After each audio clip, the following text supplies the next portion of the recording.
नमस्कार साथियों, royal study with Ajay Shastri के यूट्यूब चैनल पर आपका हार्दिक स्वागत है। यदि आप किसी भी अध्यापक संबंधित परीक्षा की तैयारी करते हैं जैसे CTET, UPTET, BTC, DElEd, super TET, तो आप मेरे चैनल को निःशुल्क सब्सक्राइब कर सकते हैं। सीटेट के परिप्रेक्ष्य में मूल्यांकन के बारे में मैंने पहले वीडियो में कुछ बातें रखी थी। आज मूल्यांकन प्रविधियों के बारे में हम लोग चर्चा करते हैं। यदि आप मेरे चैनल पर नए हैं तो मेरे चैनल को सब्सक्राइब कीजिए, बेल आइकन दबाइए और दोस्तों में शेयर कीजिए। मूल्यांकन की प्रविधियाँ। विद्यालय में प्रयुक्त की जाने वाली सभी मूल्यांकन प्रविधियों को प्रमुख रूप से दो वर्गों में विभाजित किया जाता है। एक परिमाणात्मक प्रविधियाँ, दूसरी गुणात्मक प्रविधियाँ।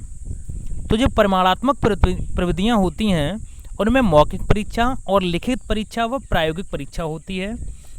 मौखिक परीक्षा और लिखित परीक्षा के दो प्रकार होते हैं, एक वस्तुनिष्ठ और एक निबंधात्मक। तो आज हम वस्तुनिष्ठ मूल्यांकन के बारे में बात करेंगे। अब बात करते हैं गुणात्मक प्रविधियों की। जांच की सूची और स्तर माप। नंबर 2 है अवलोकन या निरीक्षण विधि। नंबर 3 है घटनावृत्ति। नंबर 4 साक्षात्कार।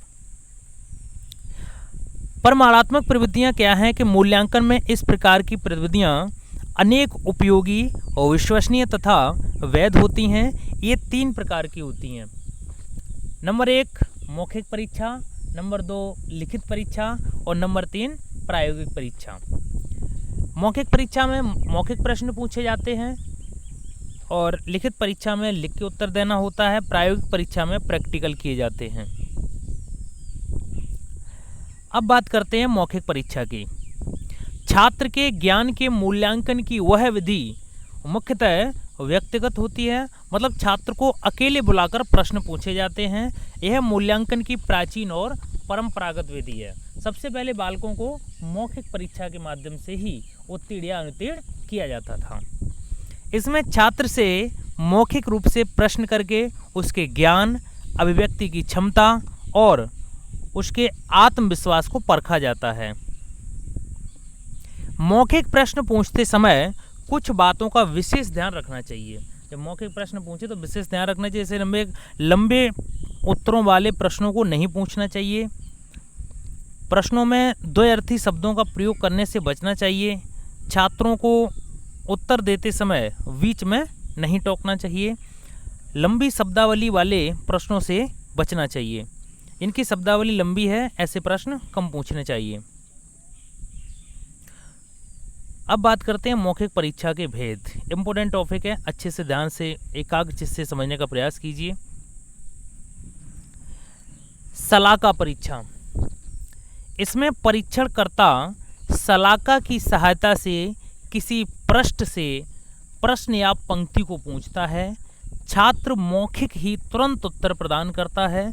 इसका उद्देश्य छात्र की चिंतन, मनन शक्ति का विकास, स्मरण शक्ति का विकास, एकाग्र स्थापना के लिए किया जाता है। अब बात करते हैं शास्त्रार्थ। किसी विषय पर तर्क वितर्क करने, निर्णय करना। प्राचीन समय में आचार्य शिक्षकों की जो शिक्षक होते थे वे शिष्यों की परीक्षा शास्त्रार्थ के माध्यम से लिया करते थे। ग्रंथ के किसी भी समस्या को प्रस्तुत कर छात्रों को अपने अपने विचार प्रस्तुत करने के लिए प्रेरित करते थे। साक्षात्कार। साक्षात विषय वस्तु और विषय वस्तु की पृष्ठभूमि से संबंधित अवधारणात्मक तथा तथ्यात्मक प्रश्न पूछना ही साक्षात्कार है। भाषण। परीक्षक छात्रों के समक्ष पूर्व निर्धारित विषय को प्रस्तुत करके उसे संक्षिप्त रूप से बोलने के लिए कहता है। भाषण छात्रों के भाषण कौशल परीक्षण हेतु उपयोगी होता है। अंताक्षरी। अंताक्षरी तो आप लोगों ने खेली होगी। अंताक्षरी के द्वारा परीक्षण शब्दांताक्षरी और श्लोक अंताक्षरी के माध्यम से खेले जाते हैं। तो इनसे क्या होता है कि मौखिक प्रश्न से बालकों का विकास होता है। अब बात करते हैं लिखित परीक्षा। इसमें छात्रों के परीक्षण हेतु एक प्रश्न लिखित रूप में दिए जाते हैं तथा छात्र प्रश्नों के उत्तर भी लिखित रूप में ही देते हैं। इसका उद्देश्य छात्रों के लेखन कौशल का परीक्षण करना होता है। लिखित परीक्षा के दो प्रकार होते हैं आयुष जी, नंबर 1 वस्तुनिष्ठ और नंबर 2 निबंधात्मक। तो लिखित परीक्षा में आज बात करते हैं वस्तुनिष्ठ प्रश्नों की। इस परीक्षा में निश्चित उत्तर वाले प्रश्नों को समाहित किया जाता है, अतः इस परीक्षा को अधिक विश्वसनीय, वैध व व्यवहारिक माना गया है। इस परीक्षा में कम समय में छात्रों का परीक्षण किया जा सकता है, विश्वसनीय परिणाम मिलते हैं, ज्ञान को स्थायित्व मिलता है, लेकिन इस तरह के परीक्षण में लेखन शैली, निरीक्षण शक्ति व कल्पना शक्ति का परीक्षण संभव नहीं है शिवांगी। ठीक है, अब बात करते हैं वस्तुनिष्ठ के भेद। सबसे पहले अभिज्ञानात्मक और दूसरा तथ्य है प्रत्यास्मरणात्मक। तो अभिज्ञानात्मक से चर्चा करते हैं। इसमें बहुविकल्पीय प्रश्न के टाइप होते हैं, प्रकार होते हैं बहुविकल्पी, जिसमें एक से अधिक विकल्प दिए होते हैं, सही उत्तर को चुनना होता है। दूसरा है एकांतर अनुक्रिया या सत्य असत्य वाले। इसमें एक तथ्य दिया जाता है जिसमें आपको बताना है तथ्य सत्य है या असत्य है। ये एकांतर अनुक्रिया वाले प्रश्न कहे जाते हैं। फिर बात करते हैं समानता वाले प्रश्न।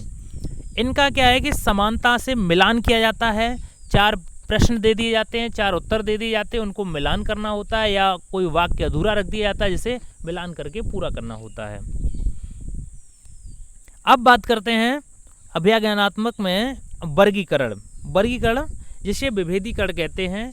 4 चीज़ों में आपको एक प्रश्न को छांटना, 4 जो ऑप्शन दिए होते हैं उनमें से एक सटीक तथ्य को यहाँ पर छांटना होता है, क्लासिफिकेशन करना होता है। अब वस्तुनिष्ठ प्रश्न के भेद में प्रत्यास्मरणात्मक तथ्यों पर विचार करते हैं। इनमें रिक्त स्थान पूर्ति करने वाले प्रश्न आते हैं। एक प्रश्न में कुछ चीज़ें छोड़ दी जाती हैं जिन्हें छात्र को भरना होता है। कुछ सरल प्रत्यास्मरण वाले प्रश्न भी पूछ लिए जाते हैं, जैसे आपको जनरल से क्वेश्चन, जैसे भारत के प्रधानमंत्री कौन है आपको बताना है। ठीक है, हमें ज़िंदगी जीने के लिए किसकी आवश्यकता होती है, बिल्कुल सिंपल क्वेश्चन। ये प्रत्यास्मरणात्मक प्रश्न हैं, अर्थात पहले से आपको रटे होने चाहिए, याद होने चाहिए, तभी आप इन प्रश्नों के उत्तर दे सकते हैं। उम्मीद है आपको मेरा वीडियो पसंद आ रहा होगा। अगर वीडियो पसंद आ रहा है तो लाइक, सब्सक्राइब और शेयर करना ना भूलिए, क्योंकि बड़ी मेहनत से ये सारी चीज़ें तैयार करते हैं आपके लिए। लिखित परीक्षा। अब लिखित परीक्षा में जो वस्तुनिष्ठ प्रकार के प्रश्न आते हैं उनमें अभिज्ञानात्मक जो प्रश्न होते हैं वे जो छात्रों की अभिज्ञान शक्ति, पहचान शक्ति का परीक्षण करते हैं। बहुविकल्पी प्रश्न, इन प्रश्नों में बहुत विकल्प, सामान्यतः 4 विकल्प दिए जाते हैं, जिसमें से सभी विकल्प को छात्र द्वारा पहचानना होता है। वर्तमान में सर्वाधिक प्रयुक्त, वैध व विश्वसनीय परीक्षा प्रणाली वह विकल्पीय वस्तुनिष्ठ मानी जाती है। सत्य असत्य रूप प्रश्न, एकांतर अनुक्रिया वाले प्रश्न, इन प्रश्नों में कुछ कथन दिए जाते हैं, इसमें छात्रों को सही कथन के आगे सही और गलत कथन के आगे गलत का निशान लगाना होता है। मिलान पद प्रयुक्त, समानता, इन प्रश्नों को 2 स्तंभ में अव्यवस्थित किया जाता है। छात्र सही पद को सही पद से मिलाता है। वस्तुनिष्ठ प्रश्नों के परीक्षाओं के गुण क्या हैं? नंबर 1 है विश्वसनीयता। इनमें विश्वसनीयता बनी रहती है, प्रश्न विश्वसनीय होते हैं, पूर्वाग्रहों से मुक्त होते हैं, वस्तुनिष्ठता तो होती ही है, विभेदनशीलता होती है, अंकन में शीघ्रता होती है, मूल्यांकन बहुत जल्दी हो जाता है, परीक्षण में कम समय लगता है। क्योंकि अगर आपको 100 प्रश्न देने हैं तो आप एक प्रश्न को 45 सेकंड से 60 सेकंड अगर देते हैं तो 1 घंटे या 1.5 घंटे में 100 प्रश्न पूरे हो जाएंगे। इस प्रकार के परीक्षणों को बनाने एवं व्यवहार में लाने में व्यापकता पाई जाती है। अब बात करते हैं वस्तुनिष्ठ प्रकार के प्रश्नों के दोष।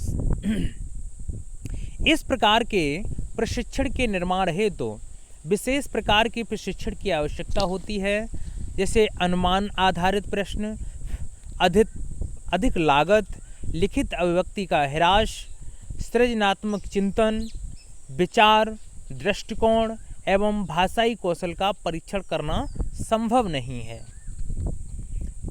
अब बात करते हैं लिखित परीक्षा में प्रत्यास्मरणात्मक प्रश्नों के बारे में। इनके द्वारा छात्रों की स्मरण शक्ति का परीक्षण किया जाता है। छात्र स्मरण या धारणा के आधार पर उत्तर देता है या अपूर्ण कथन को पूर्ण कहता है। रिक्त स्थान की पूर्ति, इनमें छात्र दिए गए कथन के रिक्त स्थान को उचित शब्द द्वारा पूर्ण करता है। सरल प्रत्यय स्मरण वाले प्रश्न, लघु प्रश्न जिनका उत्तर भी संक्षिप्त होता है, जैसे विलोम शब्द इत्यादि। उम्मीद है आपको मेरा वीडियो पसंद आया होगा। मेरे वीडियो को आप खुद देखने के साथ साथ दूसरों को भी देखने के लिए प्रेरित कर सकते हैं। मेरा चैनल सब्सक्राइब करने के लिए प्रेरित कर सकते हैं। आपका एक सहयोग हमारे लिए हमें आगे बढ़ाने में बहुत सराहनीय कदम होगा। वीडियो देखने के लिए बहुत बहुत धन्यवाद।